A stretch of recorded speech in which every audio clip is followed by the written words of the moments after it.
Okie dokie, let's get started. This is the absolute very first lecture for the iPhone course, and today's lecture is going to be pretty small. It is just going to be an introduction to the course because it requires you to install Xcode and configure your development environment before you can actually start doing anything. Next week, we're going to start the class at 5 p.m. 5 p.m. instead of 6 p.m. Changing the time back an hour. Hopefully that's okay with everybody. That's good? All right, perfect. You guys, everyone's telling me, how come you're not starting at 5? Okay, we're starting at 5. And if you bring your computer, you're going to need to get a Mac computer for this. You cannot do this. Well, actually, you can. You can do it on Linux computer. You can actually, there's emulators and stuff for Linux, but it's easier if you have a MacBook. Any Mac would work for this course. In fact, you could probably borrow one. You don't really need to do it outside of the development stuff, but you really do need a Mac to do the iPhone stuff. Which makes this class not quite as popular as the Android class, which you can do on any platform. However, this class is easier, I think, a lot easier. If you know C, you know Objective-C. Objective-C is just C with a slightly different syntax. And I'll start with that next week. So what we're going to do tonight is go over the syllabus and orient you to the development tools and get you to install Xcode, hopefully for next week. Next week, I see some of you already brought your computers. This is fabulous. Next week, bring your computer with Xcode on it. And make sure you can get to a terminal prompt, and I'll go through that when I'm done with the lecture, when I'm done with the syllabus review, so that we can start writing source code. Because what we're going to do in the initial beginning part of the course, and this I'm actually going over the description right now, we are going to provide you with an overview of Objective-C, and you'll find that if you do, and hopefully you do, have some sort of a C background. If you have Java background, it's okay because it's close enough, but you'll have to learn some of the basic kind of stuff that's C oriented, but it's really the same language actually. If you think about it, actually if you program in all of these languages, at one point they all seem like the same language anyway. But at the beginning of the course, we're going to provide an introduction to iPhone application development, including introduction to Objective-C, iPhone technologies, multi-touch interfaces, accelerators, meter, GPS, maps, sensors, address books, stuff like that. The course also provides an opportunity for students to understand the business aspects of application development, a little bit of business, development strategies and stuff like that will be discussed. Learning objectives, you can read through those on your own. So, required equipment, a MacBook, a Mac-related computer, OS X possibly. If you're doing the brand new install and you don't have Xcode and you try to download the current version of Xcode with the iPhone tools, it's going to ask for, I believe, either Leopard or Snow Leopard. I think you can't go anything lower than that. I think you're going to have Leopard. I believe I have Snow Leopard on here.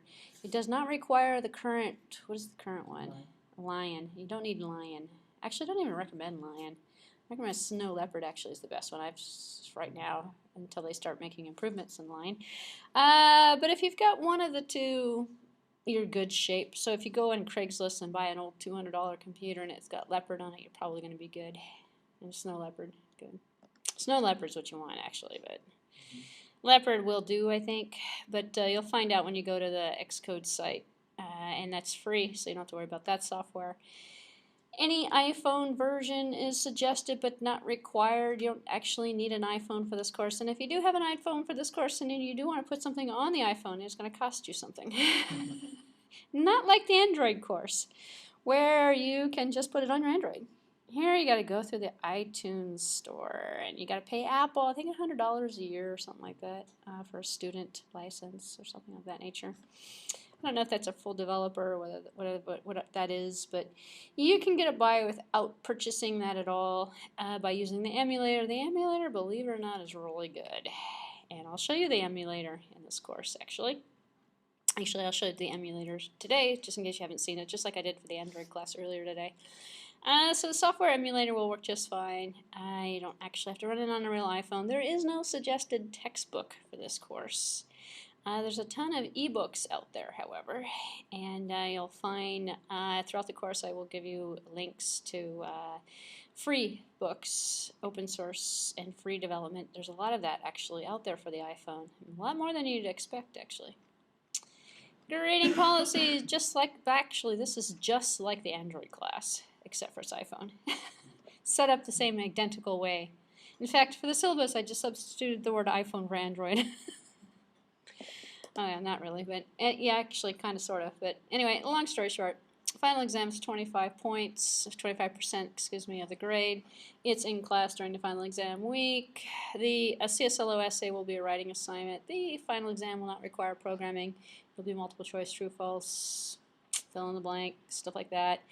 You'll have 5 programming assignments, and they will be due at the end of the course, and those 5 programming assignments will be worth 10 points each. Same concept. It's actually I think all of you guys are in that Android class, so it's like everyone taking both classes together. Same thing as what you heard earlier today. Same academic dishonesty policy as well, meaning you have to do your own work. And the same grading formula as before. There's no such thing. Someone asked me today about an A+. There's no such thing as an A+. Some teachers give out A+, though, which I kind of find weird because a 4.0 is a 4.0, right? And an A+ is a 4.0, and A is a 4.0. So, I don't know. You can't get past that. I mean, it doesn't mean anything. And in fact, extra 25, they can add for the, like, if they are like lower weight grade or something with different subject. no, but the funny thing is we go by a point system. And if your transcript, the teacher gives you an A+, that's 4.0, and gives you an A, that's a 4.0, what do you get? A 4.0. It's like the same thing. And they don't look at the letters, they only look at the numbers in the GPA. Yeah, somebody earlier today was complaining to me, how come you didn't give me an A+? I'm like, because it doesn't mean anything. I wish I would just get rid of it. Take it out of the menu selection options. Actually, I think they have, or they will be in the future. But then it causes inconsistencies because some students have A+ on their record, which doesn't mean anything more than an A, and some have an A. So it's just stupid. Anyway, actually, maybe not to you. As a student, I probably would want A+ all over the place. But it isn't, when bottom line hits, it's the same GPA. So, questions about the syllabus or about the A+? I know I kind of went through that kind of quickly, but you guys are all sitting in on the Android class. But we're not done yet, though. I want to show you where the videos are and what you need to do between now and next week. As I mentioned before, we're going to have a kind of a short class tonight because not really much to do until we get the development environment installed. If you go into the iPhone application development link on the behacker.com website, if you go into assignments, you're going to notice there's nothing there. I haven't actually put them out there because I haven't quite decided on them yet. There's going to be 5 of them. The first one's going to be a Hello World one, and I'll have that one up for next week. But right now, I don't actually have anything on there. In the lectures department, I don't have anything on there either except for lecture number 1. So this will be populated as I go through the course. So don't be concerned if you don't see the stuff right now. The install is going to be fairly simple. There's only 2 video links for a part 1 and a part 2 because there's only one platform you can install it on. And if you click on those links, you'll be taken to the YouTube website and it'll run you through the install of the Xcode. And that's really the install of the iPhone API as well. And you will have to register with Apple. You do not have to have a .Mac or @Mac account. In fact, you can use a Gmail account for your registration if you haven't done this yet. Once you've done, and this is kind of like your homework between now and next week, once you've installed, run through the install of Xcode. And Xcode will take you, I want to say, actually it's going to take up about 8 to 10 gigabytes disk space.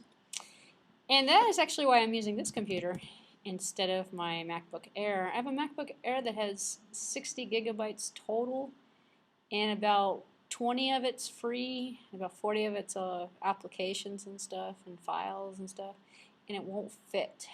It fills it up. So this computer, this MacBook Pro, has a 200 gigabyte hard drive on it, and it fits. So you might run into that problem if you have a lot of stuff installed. If that's the case, you got to clean off, I want to say about 8 to 10 gigabytes disk space. It's a memory hog. I will tell you that. And when you install it, make sure to click on the option for the GCC tools. And when you're done installing it, pull up your terminal prompt and type in GCC and make sure you get something like no input files appears. Because you want to make sure you get the compiler and the command line compiler on there too. Because what we're going to be doing in the beginning is writing simple hello world and simple applications demonstrating the Objective-C language, and I'm just going to use a command line compiler for that. There's no reason. In fact, if you do that, then you have C++ compiler as well as an Objective-C. So you have, and you also have Java on here as well by default. So you have 3 programming. Actually, you have more. You have C# on here too, but I don't know, don't quote me on that. You have at least 3 programming languages installed by default when you get that Xcode on there. In fact, Java's not even in Xcode, so you don't have to worry about that either. I think you probably have Perl, PHP, Python on here as well. So you're getting a lot of development stuff. But the C++ is what's not normally on there. You can get that with the Xcode, however. So you can get the GCC compiler. Once you have that, you're set for any type of application development you're going to do.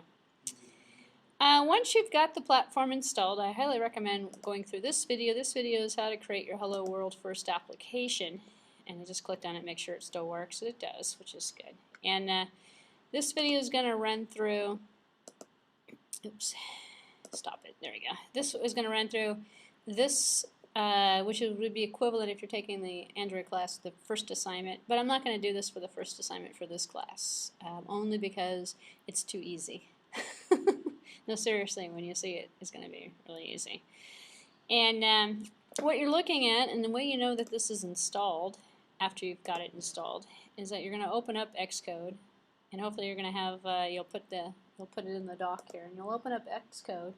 That was quick, and it'll take you to this little screen here. And if you create a new Xcode project, if you've got this little button up here that says iOS, it means you've got the right one installed. I believe you can't download Xcode without this now. In the old days, you could pick iPhone or you could pick Mac development, or I can't remember what the options are. Now I think it's an all-in-one package. In fact, I'm not going to go to the link, but if you don't see this on top and you just see Mac OS X and this on the bottom, you don't have the iPhone stuff installed. This link up here, the applications, is going to give you all the different application types. And as we go through the course, we'll be making applications of these types, starting out with Windows-based and command line-based, and we'll see what those are as we go through the course. But if you don't have this, it's a heads up, you need to go reinstall Xcode. Or if you have Xcode already installed on your computer, and you're using somebody's used computer or something like that, and you open Xcode up and you don't see this iOS box, you're in trouble. You need to just start over. Actually, it's best just to upgrade. If you go into here as an example, and let me just open up one of these Hello World project. I think Hello My World actually created in the video, the link that I showed you a few minutes ago. If I open up Hello My World, I will get this. If I click on the run and build, just a demo to you, this is where the iOS emulator comes into play. See how fast that loads? Much faster than that Android. Oh man, that Android emulator was it's definitely this is kind of blank right now. That Android emulator was definitely a pain in the neck. But here it goes. It actually does load. And this is a demo actually of what you're going to create for your first step. So if you can get through the install, this is your homework for this week. Get through the install, get Xcode installed, it's all in one package.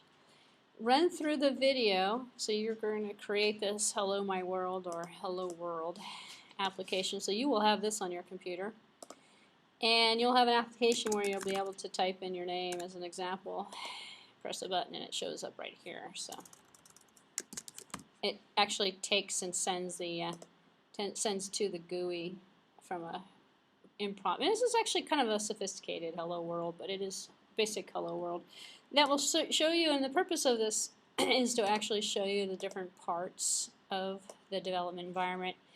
As an example, this sort of looks like the Eclipse window, where we've got the project files over here, and we open them up and we can see them over here. And one of the interesting things is if you've got a C background, then you're halfway there already. Because this .h file, and I'll just kind of go through these classes real quick here.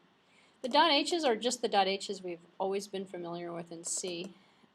This is the specification file that's going to declare the class, which is the interface, essentially. And I'll go through this next week when we give our first Objective-C lecture. But it's nothing more than defining, in this particular case, this is defining a name label and a name text field. So we have this definition, and then we have this action, this click action that we're going to occur, that's going to happen. And we'll have a plus and a minus that shows up here that's going to be an optional to say whether or not it's an instance or whether it's a class method, or, it kind of gives us, we have the same concepts, but it's implemented slightly differently. And then the .m is the .c++, essentially. So instead of a .c++, we got a .m, and a .m is the implementation. So in C++, it's usually referred to as a specification and an implementation. In Objective-C, it's called an interface and an implementation, but it's really the same thing. And here we have, this is the method body. We're including, and this is the code.m file here that we are including, and this code.m is including code.h, which is giving us our interface, and this is basically our implementation of that method click. And we already have those two instance variables, that the name and the label.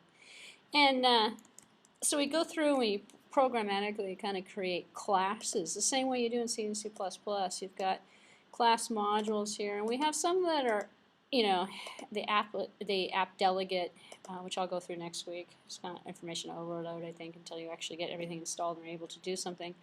This also is kind of the default built-in kind of interface to the iPhone in terms of its application development. And you can add, in this particular example, and this is the code actually that's created in the first video, if you go through that hello world, building that first application, you'll see that in this case I just bypassed this. This is the default with the default project created for me. And these two this class that I added with the interface and the implementation is user defined 100%.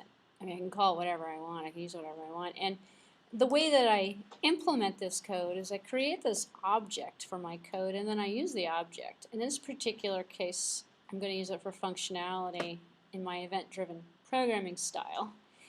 And the way I can kind of get at that is I can go through and say, well, under the resource directory here, I'm going to have an xib file. And main.xib is kind of like main.xml in the Android world, or the XML interface, but it's not an XML, it's an xib, which means it's a special interface that uses the interface, which is the IB, interface builder. So it's really the code that I'm going to drag and drop. And here what I've done is taken a few items, and this is that sample program again, looking at the components for the event-driven behavior. So the way that we start out in this development environment is we either write the code first or we create the GUI first. If you want to create the GUI first, you double-click on that default xib file, bring up the interface builder, and the window is by default, and this is the window component here. If I double-click on it, it brings it up. If I shut the window, double-click on it again, it reappears. This is the code. So this is an object that was created. And inside of my default package here, my default project I meant to say, I've created this this class. It's going to turn into an object. If I double click on this code object, I get this code identity is the first thing, and this is the I over here. Just a little bigger so you see what I'm looking at. And what you want to do, and I would do this actually, I would go through and create this hello world program and just start playing around with it, and then start figuring out what the interface is all about, an interface builder. In fact, a lot of people don't realize that these are tabs. So you click on the tabs, and you can see the different components. Well, the code is nothing more than this name label. And these are my two instance methods, actually. Excuse me, instance variables, data members. My name label and my text label. And I connected them, and if you run through the video, you'll see how that's done. I've connected the code to the actual GUI items, the widgets that I've stuck on the screen. And if I wanted to, I could open up the main. This would be the app delegate, and I can actually, if I put the code in here, I could take this.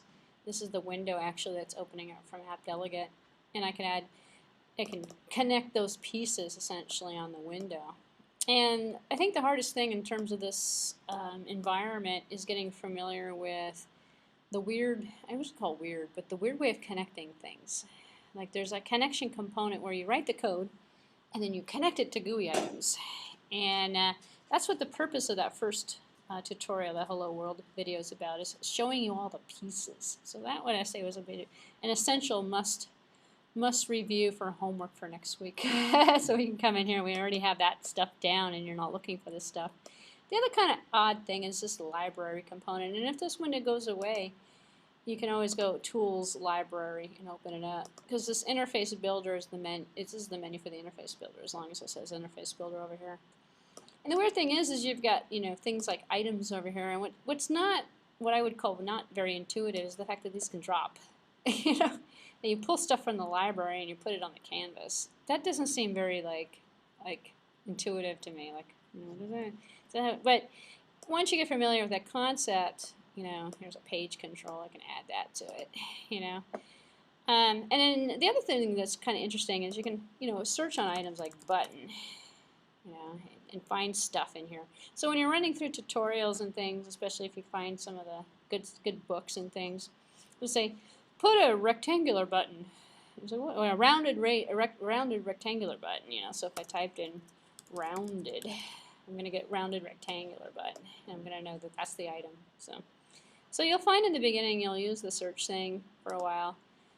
You can also look at media devices, media that might be in the library, files, pictures, stuff of that nature, classes that might be in the library, and other things. So the library is kind of a central repository of all of the different items. I have to make sure not to save this actually because I've just messed up my beautiful interface. And then what we'll be doing in the course, no, don't save, is going through each one of those. Not each one of the GUI items, but going through each one of the kinds of different things that we can build programmatically, and going through kind of, just like the Android class actually, just going through the features of the phone and stuff. So that's kind of a brief introduction to the interface. This is what you should get when you install Xcode. And don't be concerned with your account, and don't pay for anything, and don't go to any other link outside of the Apple link. And if you follow the tutorial that shows you where you're supposed to go, it'll take you to the Apple link. So, and that tutorial, if you just came in late, is what I'm talking about. So between now and next week, go 1, 2, 3. Take you maybe an hour and a half to go through the videos. It's going to take you a couple hours to download the stuff. Make sure you don't do this on your lunch break because Xcode is going to take a long time to download. And you want, good internet speed. Maybe 45 minutes to an hour, maybe, to download it, depending upon how fast your speed is. And then the configuration does take a little bit of time as well. It doesn't really require very much input. The videos, these 2 videos here will run through the installation for you as well. And then after you get the tools installed, create your first Hello World application, run through that video there. And then you'll be ready for next week, essentially. And next week we're going to pick up with the first app.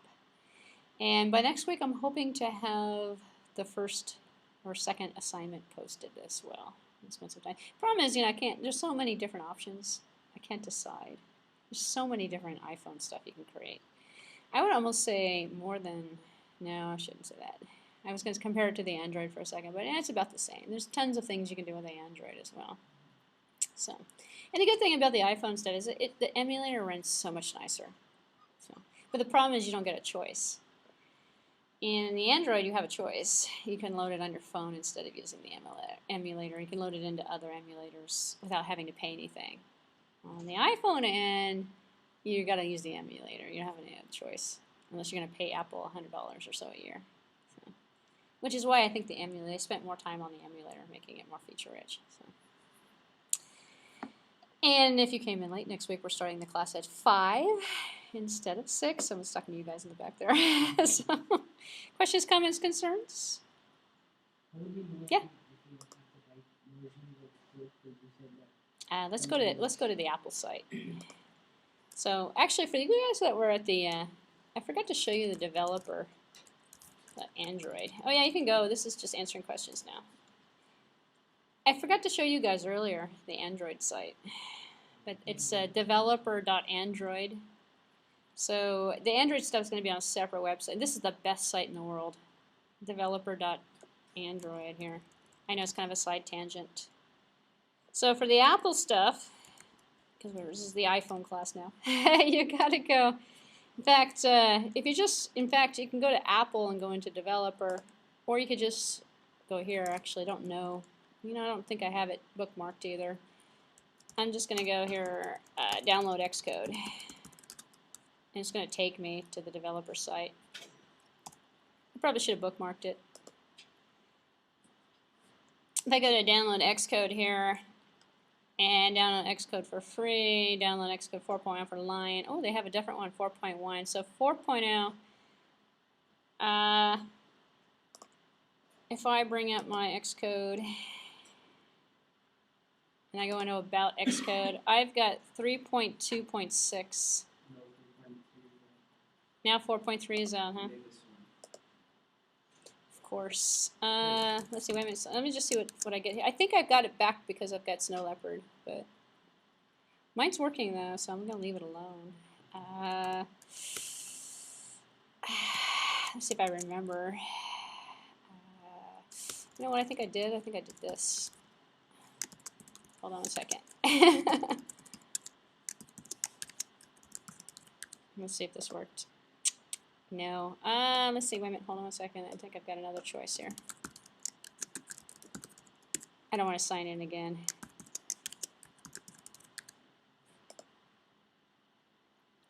No. Let's see.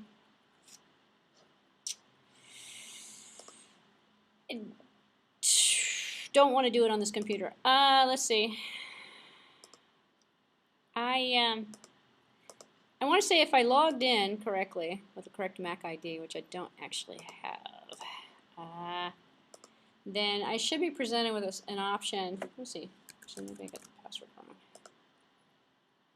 Oh, that may have worked actually. That did work. Okay, good. Remember password. Oh no, reset my password. Alright, just reset my password. Hold on a second. I can probably log in real quick. You guys can see my email real quick here. Should see my password coming up here. Here it is. Alright, what are they going to just reset my password to? Oh, great. Reset your Apple ID password.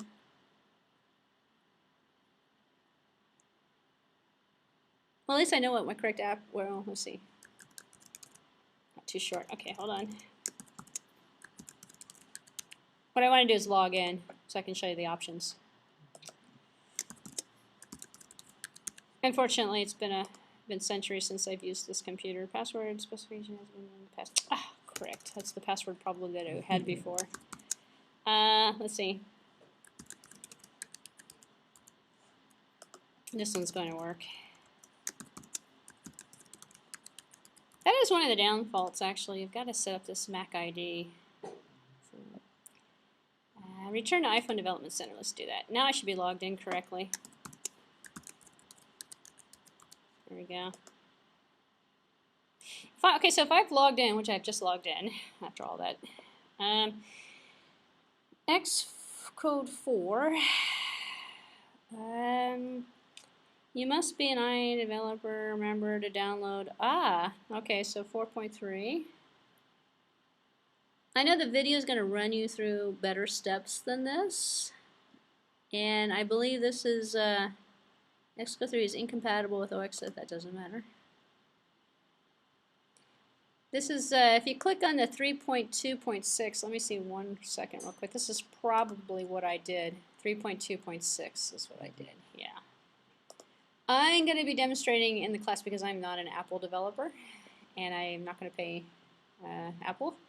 So I selected looking for Xcode 3. I did the 3, which is working just fine because you can actually use Xcode 3 with the current, and this will give you the current API and everything.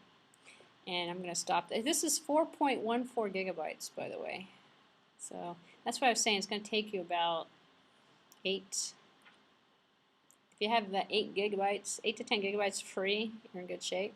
This is going to eat up a lot of memory. So I'm going to clear this.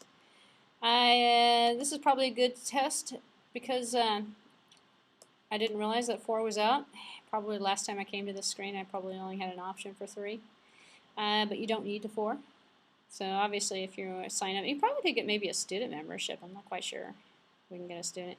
In fact, I'm going to look into getting it for the university to get a student somehow because we're eventually going to want to see this work on a phone, and can't do it without any type of membership. So without any signing up as a developer. So, but yeah, it looks like remember download 4, or you can download 4.2.1 for Lion for free. Must be an IO, or you can download. Okay, so I have I have this version here, and it appears to be working just fine for me. So that would be the option that I would take at this point until we get a developer's license. So very good question. Any other questions? Nope, we're done for today then. So go ahead, download, install Xcode, torturous 4 gigabytes. And I believe if you watch the video, I believe that there's no steps actually past the install. It's really simple actually. It's just dragging it over to the application. Actually, it's not a drag. You actually have to install it. So once you install Xcode, that works. You'll be able to. It's not like the Android development tools where you have to install Eclipse and then you have to install the Android API. It's actually all installed together in one shot. Okay, see you next week. Did the TA ever show up?